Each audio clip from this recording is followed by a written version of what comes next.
OK pawb, 2021. Dyma ein siawns sydd ddangos ein bod ni, Cymru, yn llawn amrywiaeth diwylliannol. Ni'n byw yn yr oes gwleidyddiaeth hunaniaeth, identity politics. Felly, does dim sens na dim esgus i gadael unrhyw un allan. Felly, pwy ddylen ni y swyddfa ystadegau gwladol sicrhau yn bod ni'n cynnwys ac yn cynrychioli fel rhan o'r sensws nesaf? Pwy ddylai cael bocs iddyn nhw eu hunain? Bydd Gogs eisiau bod na ar y ffurflen. Gogs, ia. Ac os maen nhw'n cael un, bydd rhaid cael un i'r Hwntws hefyd. O be am y Cardis, da? Cardis, good. Good thing. OK.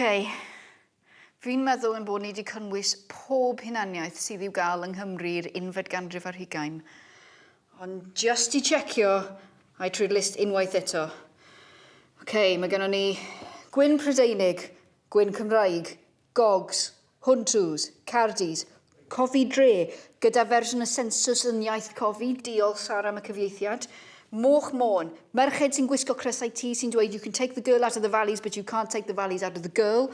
Brythoniaid, deheubarth, arglwyddiaethau'r mers, Celtiaid, Pictiaid ac yn ola, YJBs, you jack bastards.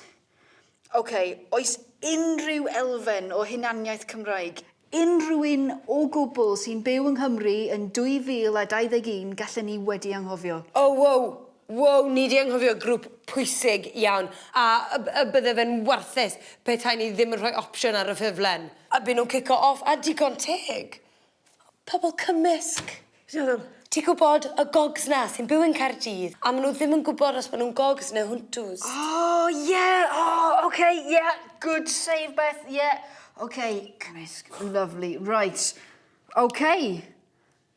Unrhyw un arall? Na? OK, good job. Diwrnod llwyddiannus iawn. Pub? Yep. Pub.